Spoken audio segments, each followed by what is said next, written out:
Morning. Morning. Kain siya ng breakfast niya.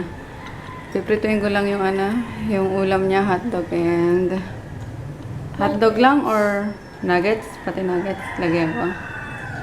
Doon ka na lang ulit bili ng rice ha. Good morning guys. Puyat-puyatan kami kay Mari kagabi.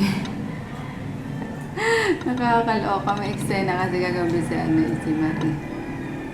Talagang hindi ko inaasahan na magagawa niya yun. And wala na sobrang ata kami sa bait kaya parang mabuso siya. Parang hindi ko alam hindi nga ako halos makatulog talaga. Inisip ko parang bakit ba? Sama kami nagkamali. Ganon. Kaso since teenager, ganyan yung nagdadaanan talaga nila mga teenager. So yun, may face, di ba, sa pagiging teenager na rebellious, ganon. Although, sa akin, sa harap ko is okay na okay siya sa akin. Mabait, masipag, inosente, pero yung pala, pag hindi ako kaharap is iba ang pinapakita niya sa mga kasama ko dito sa bahay. So yun, pauwiin ko na nga lang siya mamaya sa probinsya. Decide ako na pauwiin ko na lang at baka kung ano pang mangyari sa kanya dito. Cargo ko pa. Ayun, inaantay ko na lang din magising para makausap ng matino. At kagabiin, nagwawala talaga. Grabe kaloka. Hindi namin mapigilan na. Lahat kami halos bumaba, kinakausap siya, gano'n parang, ay nako. Basta yun guys, balitaan ko kayo. Yan lang muna. Morning dakot. Sige na, bis na. Balik ka ulit. Prito lang akong hotdog mo. Bakit? Ayan guys, gumawa ko ng tuna spread and chicken spread. Pinilm ko pala siya para sa aking cooking channel. Para naman ma-update yung cooking channel ko. Ayun! Super sarap niya. Off na. Yehey! Yehey! Solo kita! Yehey!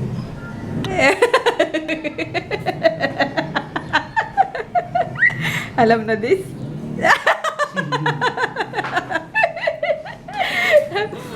Banding-banding. Mami and daddy lang. Charot. Good luck. Tulog na naman yan mamaya.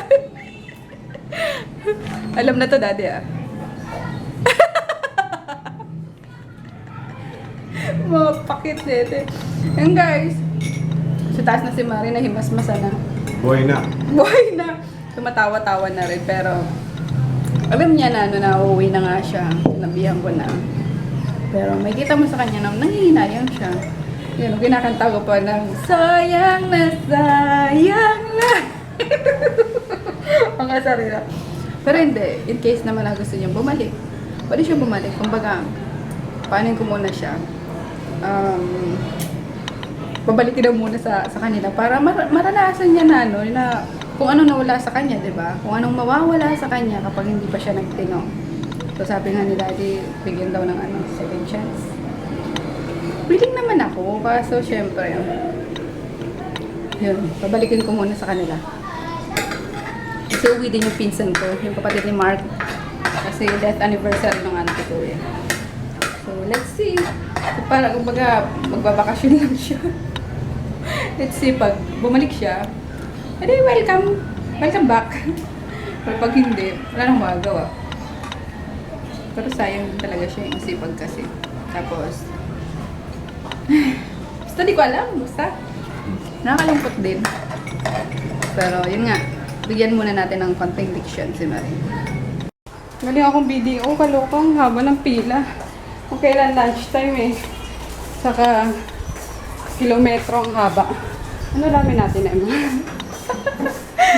Sila galing sa palengke May panakuha kasi ako. Ano na lang tayo? Ito kayang Hokkaido. Ano ba masarap luto sa Hokkaido? Sisig na lang. Ano? Sisig chicken. Andiyan pa si uncle mo?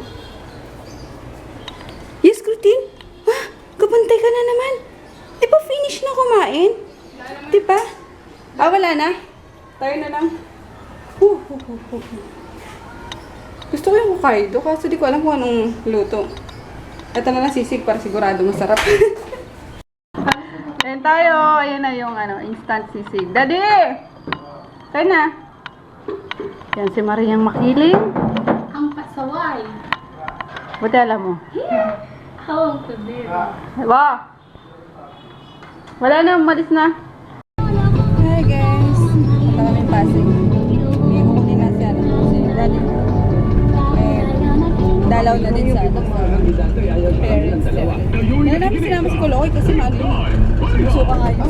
Hindi mag-aagawa, di ba? Kasi hanggang ngayon wala akong makuha. Baka mismo yung mga politiko, ayaw kay Pinay, ayaw. Pero Nabuta na kami ng rush hour. Sana di masyadong ma-traffic. Tapos pipick up ito yung camera. Yay! Excited na ako. isang ako na naglalayong gabayan. Pero ano lang, ang mga Pinoy sa tamang second pagboto hand sa lang eleksyon siya. 2016. Para pang film-film lang. Pilipino sa duwan.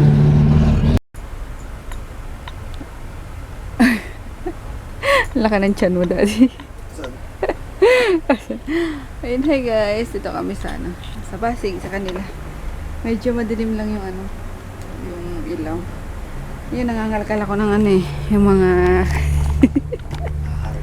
mga notebook nun ni Froggy. Kulito.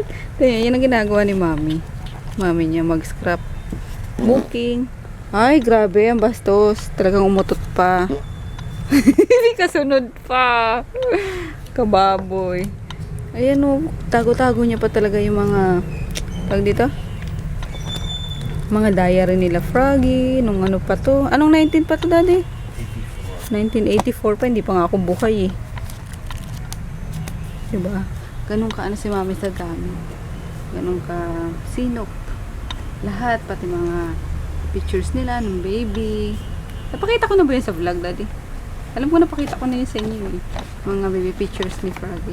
Kuha ka pa nga, Daddy. Dali na. Pakita natin sa kanila. Para sila ni Kolokoy na na kulot. Sa kanya nagmana si Kolokoy kulot. Ayun. Bumisita lang kami sa sa daddy niya kasi na nakalabas na ng ospital pala. Na kasi yun na inatake last week, 2 weeks ago. Kasi nakalabas na hospital, binisita namin dito sa bahay nila. Dito kami KFC, nantay na lang namin yung si Kuya Mark, yung seller ng ng camera. Nagpa-park na lang doon. Ang bilis naman Ang aga namang sara na itong mall na to. Tao maluto na yun. 9 o'clock pinapalabas ng mga tao. Patanggal nga dali. Kain tayo guys, merienda. Habang nag-aantay. Pauwi na kami. Nag-bus na lang kami. At ang mahal ng taxi. Grabe.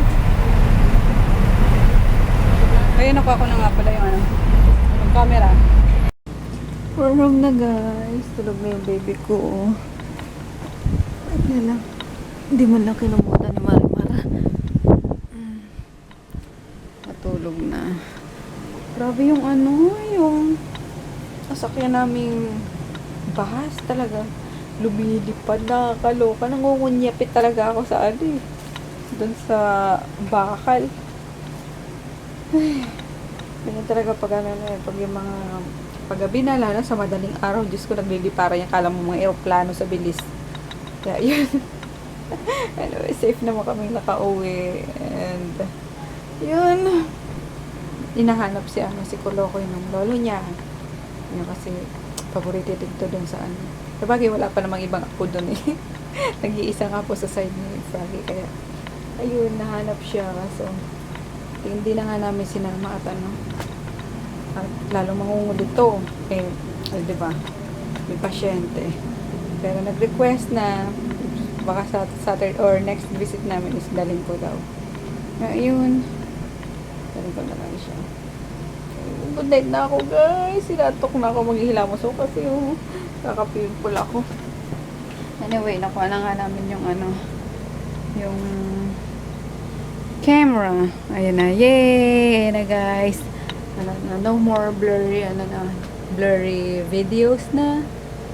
Yung mga tags, mga kung anik-anik pang gusto niyang i-film ko.